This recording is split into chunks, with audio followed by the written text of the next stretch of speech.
Hi, my name is Daniel Okosun. I'm known as the Big One. Well, I don't know why I'm known as the Big One, and this is my story. So, let's see, what's my story? I was born in the mid 80s in Lagos State, to be precise.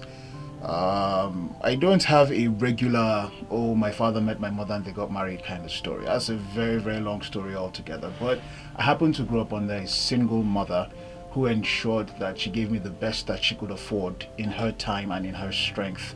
I was able to go to school thanks to her all the way to a bachelor's degree level. I went to the University of Maiduguri. I graduated with a bachelor's in human anatomy and physiology. I was also able to attend secondary school, of course, before university. I went to Model Secondary School here in Abuja, and then I also went to quite a number of primary schools. I don't want to mention them, okay, because they're quite many, because we get moving around a lot. Like I said, born in Lagos State in the year, should I call the year? I should tell you, 1985. I was a very playful child. Let's use that term, very playful child, whose life was basically a happy-go-lucky one, especially because of the kind of upbringing I had. I was taught that life isn't something you kill yourself over. And I would say that the major thing that taught me that life isn't something you kill yourself over is life itself, because I began to learn from quite a young age that time always causes things that you thought were most important to not have that much relevance as they used to have back in the day. So don't stress yourself over all of that. Presently, I am a broadcaster with Cool FM 96.9 Abuja, and my journey to this place was quite the eventful one. Like I said, I studied human anatomy, graduated, and went in search of a job because I told myself I wasn't going to do anything medical related after I did my service here in the National Hospital. I wasn't really happy with what I saw. I thought the Nigerian medical system was really crappy, and I figured I wasn't going to do that. My journey into radio is not something that was premeditated or pre-planned. I just knew that back when I was a child, whenever I watched television or I listened to radio, I tended to imitate the sounds I heard. So for example, I could make sound effects with my mouth, like maybe a chicken crowing or maybe a car speeding by. Car speeding by was always my favorite sound effects to make, like, I really enjoyed doing all of those things. I was also fascinated when I watched surgery videos. So it was one thing that with the surgery videos that my mother noticed and thought, oh, this boy would want to become a doctor. I told everybody I wanted to become a doctor till about when I was age 13 or so. I went for a holiday and saw my auntie, who happened to be a petrochemical engineer, living the life. So I wanted to become a petrochemical engineer, but I sucked at physics and chemistry. So I fell back to wanting to be a doctor again, but that didn't happen. Then I got anatomy. But whilst in school, I had people telling me that I was in the wrong course, right? That this wasn't where I was supposed to be. I was supposed to be somewhere else. And to me, it was a whole load of balderdash. Yes, for me, talk and being the lively person I was just a pastime. It was just something you do, something that you are. When I left school and I did my service here, unfortunately I lost my mom a week before I passed out from service. No, about 3 weeks before I passed out from service. And it was a season of, being disoriented, not knowing what I really wanted to do. So I made friends with a couple of very, very intelligent people, especially very intelligent young women, and I want to immediately state now that my journey into radio was influenced majorly by one woman. Her name is Aza. Big up to you, Aza, wherever you may be right now. She heard me speaking one day and she said, I think you should try radio because you really have the what's that term now? You have the touch, the way you speak, the way your cadence, that's the word she used. I think you should try radio out. And I took it as a joke. I was like, whatever. I just kept playing around, and she kept hammering on it that I should keep doing. She kept hammering that I should try. And so I started to try out for different radio gigs. I remember my very first audition that I did, my first audition demo. I read everything. She came in, listened to it, and said, "No, this is not you naturally. You need to be the natural you." The journey to try to get into radio started because at the time I needed a job. Now, I had this mindset as well. Like I already said, I didn't want to be in the hospital. That was not my, medical field, that wasn't it for me at all. Not that I didn't know it, I did, but I just was not interested. And so I figured not do that, but then what to do. I also thought I was going to be this really big business person, make millions of naira. Sorry, billions. Yes, let me say that well. Billions of naira and dollars and all of that, But there was this stupid thing I used to do. I'd lie down in my bed and pray for the money to come and stay in bed all day, And that was for like about a year plus, or was it 2 years? I did that. I literally did that, lying down in my bed and hoping that stuff would happen because I believed so much in miracles, but I didn't understand how miracles worked. I expected that for some weird reason somebody would just call me up and say, "Oh, have 10 million naira, go and start a business," or have 15 million naira, go and do this. I wasn't studying anything. I wasn't learning a business. I wasn't looking for ways to make money. So I entered into a fit of depression, which, to God be the glory, I was also sensible enough to start my spiritual journey of finding God and learning things from the God aspect of life, which has really helped me in everything that I do, even up till this very moment. My eyes began to open to the need to get busy because people I grew up with, people I knew, people I taught stuff began to move ahead in life. People started getting married, getting children, making money and all of that stuff.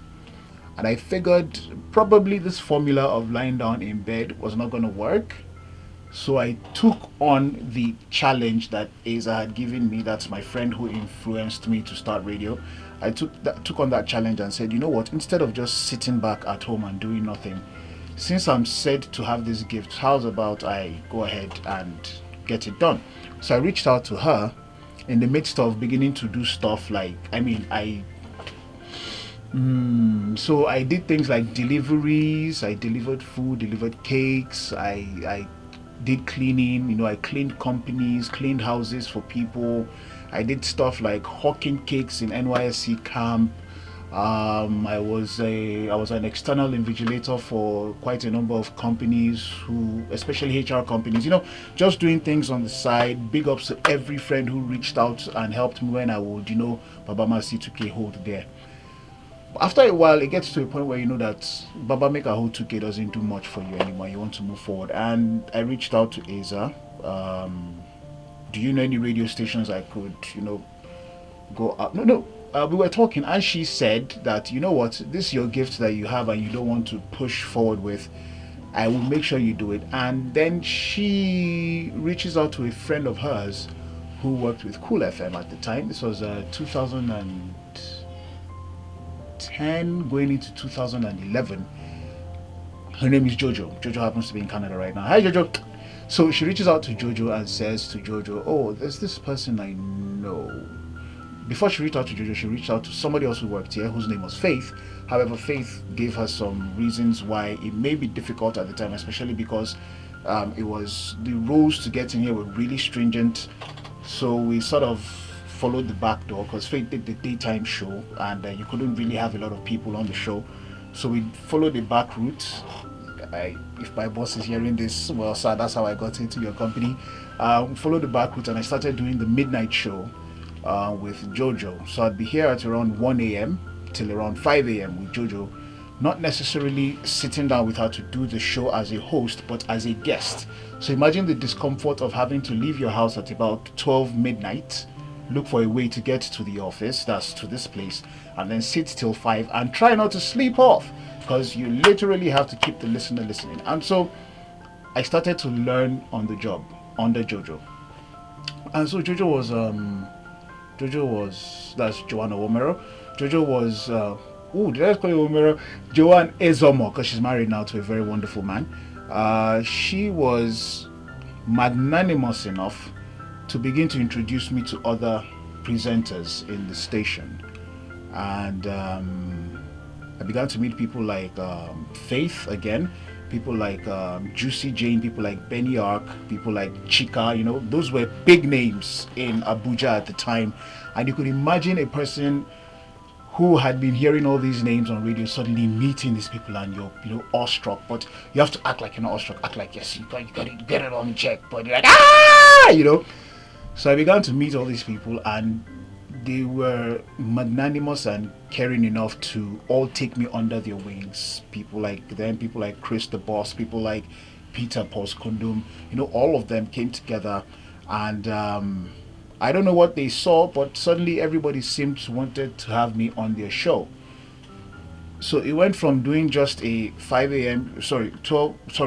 to 5 a.m. show with Jojo, and then maybe be on the show with her whenever she has to fill in for somebody else, to now having all these different belts, except for the early morning belt, except for the early morning belt, asking me, oh, I'd like you to be on the show at so time or so time or so time. And that started happening. And so I was beginning to have a feel of the different shows that I was permitted to be a part of. And because of the quality that these broadcasters had, they were very, very good broadcasters, they rubbed off on me, and I was learning the job, learning the skills, learning everything that needed to be learned. And this was between 2011 to about 2015. So it wasn't a one-day thing. It was literally a very, very long process of all of this. And I kept hoping that a job would come along, but every time a job came along and I tried, I didn't really get it. So which meant I needed to do better than I already did before. There was a whole competition. I sort of won the competition, but unfortunately I wasn't able to make it through, because as at the time when they were trying to call in the winners of the show, my phone was bad. So they were trying to reach this guy, they couldn't reach this guy, and then I was jumped, and then another person was picked and taken to Kano, the great Spotlight, who is in charge of the Castigator, the guy who does the Castigator series right now that you see on social media. Very good friend of mine, very awesome, amazing person. Fast forward a couple of years later, about a year plus later, after everything was really, really terrible, I was able to get a job as a writer / PA for a person who later became my mother, and of course her husband, my father, Mr. and Mrs. Udeyi. Unfortunately, I lost him in 2020 and he passed on. And they began to teach me a lot of things about patience, about perseverance. You could see a 70-year-old man, yes, at the time, still pushing to do things that young people would naturally do, and he instilled that into me in a way. And then I was with them for about a year and a half before an opportunity came calling at the time TSTV. They were a new satellite company that came into existence sometime in 2017. The story for that one was very weird. I was called in, oh, there's a radio interview coming. I did the radio interview, and next thing, the quality manager walks in and says, he's really good. And then the presenter says, oh yeah, by the way, we're having an audition. I'm like, what? And 3-4 days later, I was asked to submit an application letter, and boom, next week I already had a job. I was there with them for about 11 months before I moved, and then in 2018, Cool FM came calling again. I did another audition, and as God would have it, I'm here now. It's been a very great experience in Cool FM, especially with the fact that I don't know how it happened, because it's mind-boggling for me, it's weird for me, it's surprising for everybody that 2 years down the line, 2 to 3 years down the line after joining the company, I became the programs manager of Cool FM Abuja. That literally means anything that happens in Cool FM Abuja, I'm in charge of it. And typically supposed to be a thing of pride that should make you like, na me be this. But for me, it's a very humbling thing, because I don't know why I was the one that got it, in as much as all of us did our auditions and everything. But all I can say is, I guess, because according to what people started to say was, oh, you're the man for the job. There must have been something that they had seen. And if there's anything I can point a finger to, 1, God's goodness to me, 2, the kind of training I got from my foster parents, that's Mr. and Mrs. Udeyi, and experience. the hunger I had felt going through the years, and I'm not talking about the hunger to succeed. No, no food. The hunger that I felt, like literally there was no food to eat. I mean, there were days when I would go into people's farms hoping that they had forgotten to pluck some corn so I can pluck and eat. It was that bad. The hunger I felt, the moment I was given this opportunity, I knew I never wanted to feel that hunger again. And so I was able to pour all of me into this, doing multiple jobs. I was the presenter, I was a producer, I'm a graphics designer, social media person. I did all of it, voiceover artist. Heck, during the lockdown, I was the only person who was running the station. I, as the OAP, and then one DJ, and we ran shifts. Do you understand? I'd be in this studio for over 12 hours, cumulatively every single day, trying to make sure that this radio station was running. And work that has been put in literally has helped me grow into the person that I am today. I honestly think that there's a whole lot more to be done, but at least I can basically tell you that who I am today and where I am right now feels way better than where I was as recently as 5 years ago, as recently as 4 years ago, right? So if there's anything I'm going to say to you right now is stop expecting stuff to fall in your lap, because that is a most dangerous way to live. Wherever you may find yourself right now, the little that you have to do it with all of your heart. If you're about to sweep as though you are creating a work of art, right? If you're sweeping in sand, if possible, use the broom and decorate something or something. Just make sure that whatever you're doing well. Because like my mom taught me, and I'm talking about my foster mother. My mother taught me a lot of things before, but I'm talking about my foster mother right now. Perception is very, very important. How you look at things will make you see either an opportunity or a lack of opportunity, right? So if there's anything I'm going to say. So I know I've been rambling a lot. Well, I get paid to talk, so don't you just love it? Let's see. How do I encourage you? I know you're in your waiting room right now. Like I was told that is what this show is about. I know you're in that season of waiting, but let me tell you one very interesting thing. Nobody really arrives. Nobody really arrives. Brother Boy sang a song. Dangote, Dangote, Dangote, still they find money. What do you think that means? That means you never really truly arrive, because life is a journey. Life is not a destination. So whatever you do, you have to make sure you keep putting one foot ahead of the other. Just keep putting one foot forward. That mindset of when I arrive, what your mindset should be is like, if you've seen the movie Three Idiots, it's one of my biggest motivators in life after God. The movie Three Idiots, it has a very, very important phrase. It says, pursue excellence and success will come right after. Pursue excellence and success will come right after. Keep doing whatever you can. You may not have a job at hand, but there's always a solution somewhere. Can you cook? Cook for somebody. Can you deliver? Deliver for somebody, and do it excellently well. When you do it, honestly, people will begin to find you. I can't even lie. I mean, I also am an MC. I anchor events. I've been anchoring events now for like 15 years. My door did not open until last year or 2 years ago. I started in 2006 and this is 2022. Why? Consistency. Consistency is very, very important. Keep doing what you're supposed to do. Even if you don't know what you're supposed to do, get busy. Don't just sit back expecting stuff to happen. Look for something and do. Can you draw? Can you sing? Get busy. If you're opportune to have a mobile phone, this thing you see here, if you're opportune to have a mobile phone and you're opportune to be able to put data in it and you're not using it, oh my lord. Because I see a lot of youth go on YouTube and just, YouTube, Instagram and all of that, and just spend the whole day just chilling and having fun. The same people that you laugh at, the Mr. Macaronis and the Taomas and the Marajis and the rest of them, they most likely were in your shoes before thinking, what do I do with myself? And they literally turned their boredom or their lack of work into something that brings in money. So you have your phones, you have all of it. Look for your gifting and work your gifting. And before you know anything, your gifting will begin to bring you money. And guess what? Money is not the end of it. Money is a tool to take you further. Money is a tool to help others. Have that mindset, and life is going to be way easier for you, way much better for you, right? So, you've met me, and I hope that the little I've told you will, encourage you a little to be that person that you're meant to be, right?